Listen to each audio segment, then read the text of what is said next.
Selamat datang semuanya. Di sini kita akan membahas 8 strategi untuk melunasi utang pinjaman online ya, secara cepat dan halal tentunya ya, bukan dengan cara lari atau kabur dari tanggung jawab. Nah, mungkin teman-teman ya sudah terdesak berbagai kebutuhan ya selama ini, mau tidak mau ya pinjol cara tercepatnya. Nah, bagaimana cara untuk melunasinya?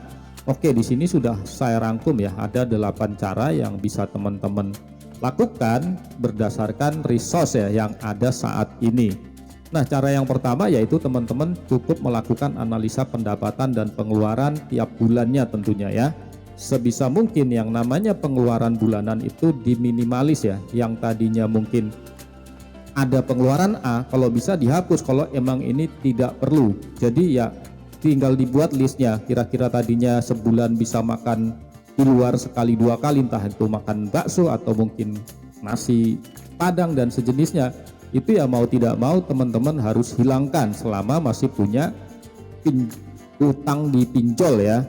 Oke, itu yang pertama. Jadi kita hidup di bawah pendapatan kita ya. Misalnya pendapatannya 3 juta ya kita hidup di bawah itu, pengeluarannya misalnya 2 juta atau 2,5 juta.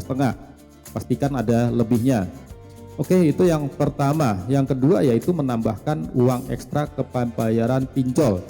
Nah, jadi kita alokasikan ya. Misalnya kita tiap bulan dapat uang gaji 3 juta sekian. Pastikan kita itu menganggarkannya lebih besar ya untuk pembayaran pinjol ini. Nah, tapi kebutuhan kita tetap bisa tercover dengan minimalis tadi ya, karena kita sudah hilangkan berbagai kebutuhan tadi yang tidak perlu, misalnya kayak makan di luar atau mungkin ada biaya bulanan yang selama ini berlangganan, mungkin bisa diputus dulu kalau emang itu tidak terlalu penting dan tidak berdampak pada penghasilan kita untuk menunjang atau mensupport pekerjaan kita ya.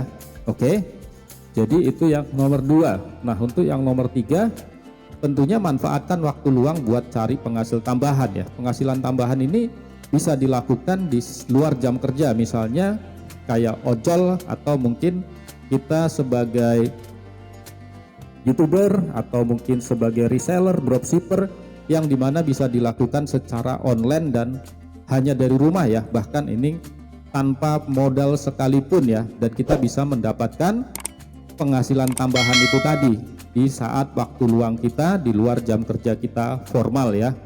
Oke, itu yang nomor 3. Nah, yang nomor 4, pastikan kalau mencari pinjaman online itu jangan semua kamu hajar ya, pastikan yang paling terendah ya. Jadi kita maksimalkan gitu, jangan semua tanpa kita melihat suku bunganya, yang penting bisa utang kita ambil gitu ya. Padahal kan setiap platform itu beda-beda ya, bunganya, biaya adminnya dan biaya-biaya lainnya itu kan pasti ada.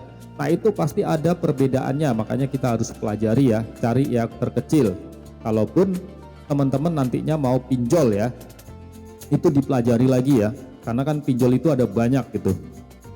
Oke, nah yang kelima yaitu kita menyisihkan tabungan ya. Kalau emang selama ini kita ada tabungan ya, yang kita persiapkan untuk kebutuhan A atau kebutuhan B di tahun depan atau mungkin itu sudah ada anggarannya ya, mau tidak mau itu kita pakai dulu ya, karena emang yang namanya utang itu kan sifatnya mendesak ya, apalagi pinjol gitu ya. Kalau kita tidak bayar di bulan itu ya nanti kita pasti dapat semacam apa ya, semacam teror lah gitulah ya, bahkan bukan ke kita tapi orang-orang yang ada kontak WA-nya di HP kita tadi ya.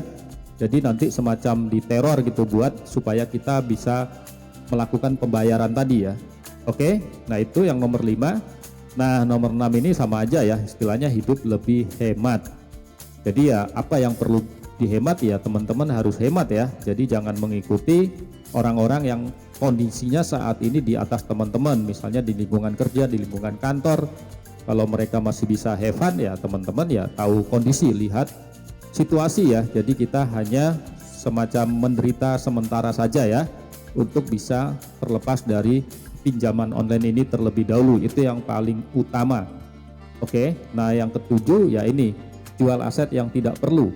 Misalnya teman-teman ada kendaraan lebih dari 1, lebih dari 2, ya istilahnya nganggur ya, yang harusnya motornya cuma satu bisa, nggak perlu dua, ya itu mungkin bisa dijual dulu, atau mungkin ada aset yang lain yang memang tidak diperlukan tapi justru ini bisa juga semacam butuh biaya perawatan tiap bulannya ya, mungkin bukan termasuk aset ya kalau kendaraan ya. Nah ini yang justru ada pengeluaran tiap tahunnya kayak bayar pajak, biaya servis dan lain-lain. Kalau emang itu tidak diperlukan ya mau tidak mau ya dijual saja dulu ya. Tapi kalau semacam ada aset yang lain semisal kayak tanah atau emas ya itu bisa juga ya. Oke, intinya jual aset yang emang tidak diperlukan saat inilah ya. Itu nomor 7. Dan yang nomor 8 ya hindari gali lubang tutup lubang. Jadi teman-teman jangan lagi hanya pinjam uang untuk menutup utang gitu ya. Jadi dari pinjol 1 ke pinjol 2, pinjol 2, pinjol 3, artinya gali lubang tutup lubang, tapi utangnya tetap muter-muter di situ aja ya, nggak akan lunas. Ya fokus aja sudah di satu titik, itu aja dilunasi sampai lunas gitu ya. Jangan membuka di titik-titik yang lain, jadi banyak nanti tambah ini ya, tambah pusing gitu, karena bukan hanya satu platform tapi banyak platform, jadi terornya nanti semakin banyak ketika memang kita tidak bisa membayar tepat waktu.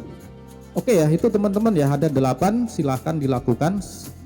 Mana yang cocok, mungkin mana yang bisa teman-teman implementasikan dengan kondisi teman-teman saat ini. Oke, semoga utangnya cepat lunas ya. Selamat mencoba. Terima kasih.